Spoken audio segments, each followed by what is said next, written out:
Sir ఇప్పుడు రాజ్యాంగ సవరణ అంటారు కదా సార్, మరి బీజేపీ పార్టీ కాంగ్రెస్ పార్టీ సహకరించే అవకాశం ఉందా సార్?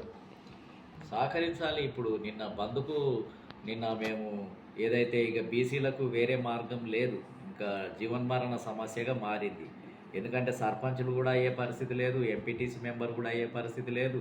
ఇంకా బీసీలకు ఏది కల్పించినా అవన్నీ కొట్టివేతలతోటి ఇంకా 79 సంవత్సరాల నుంచి మేము ప్రయత్నం చేస్తూ పోతూ ఉంటే ఇంకా మాకు సంబంధించిన సమస్యలే పెండింగ్లో ఉన్నాయి.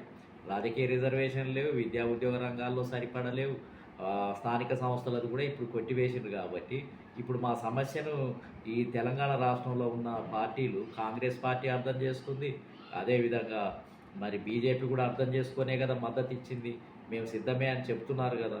కాబట్టి ఖచ్చితంగా ఈ పార్టీలు మరి సహకరిస్తాయనే మేము అనుకుంటున్నాం. కాంగ్రెస్ పార్టీలో కూడా ఇటువరకు ఉన్న ఆలోచన లేదు. కాంగ్రెస్ పార్టీలో రాహుల్ గాంధీ ఈ మధ్యకాలంలో బడుగు బలహీన వర్గాల గురించి, బీసీల గురించి బాగా మాట్లాడుతున్నాడు. కాబట్టి ఇంకా రిజర్వేషన్లకు అనుకూలంగా ఆయన ఖచ్చితంగా దిగొస్తాడని అనుకుంటున్నాం. ఎందుకంటే ఆయనే ఎక్కువ మాట్లాడుతున్నాడు బడుగు బలహీన వర్గాల గురించి, జనాభా లెక్కల గురించి, అదేవిధంగా ఎవరి జనాభా ఎంతనో వాళ్ళకి అంతే వాటా అనేది ఆయన చెప్తూ తిరుగుతున్నాడు, పాదయాత్రలు కూడా చేస్తున్నాడు. కాబట్టి కాంగ్రెస్ పార్టీ మరి సపోర్ట్ చేస్తుందని అనుకుంటున్నాము. కాంగ్రెస్ పార్టీ ఎప్పుడైతే సపోర్ట్ చేస్తుందో బీజేపీ ఇంకా అనివార్యంగా చేయాల్సిందే. బీజేపీ చేయకపోతే ఇంకా అది ప్రజలంతా కూడా ఆలోచిస్తారు, తగిన బుద్ధి చెప్పే అవకాశం ఉంటుంది.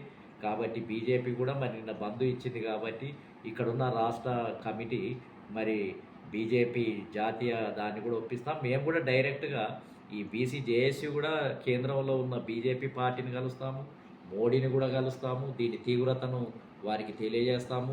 కాబట్టి మేము ఇంకా ఇది బీసీ జేఏసీ అనేది ఇంకా ఖచ్చితంగా బీసీలకు, ఎందుకనంటే ఈ దేశంలో 50% ఉన్నటువంటి బీసీలంతా కూడా ప్రజాస్వామ్యంలో భాగస్వామ్యం లేకపోతే, అభివృద్ధి ఫలాలలో, అదేవిధంగా స్వాతంత్ర ఫలాలలో వీళ్ళకు భాగస్వామ్యం కల్పించకపోతే ఇంకా ఈ దేశము ఎట్లా అభివృద్ధి చెందడానికి, సమానత్వం అనేది ఎట్లా రావడానికి అవకాశం ఉంది?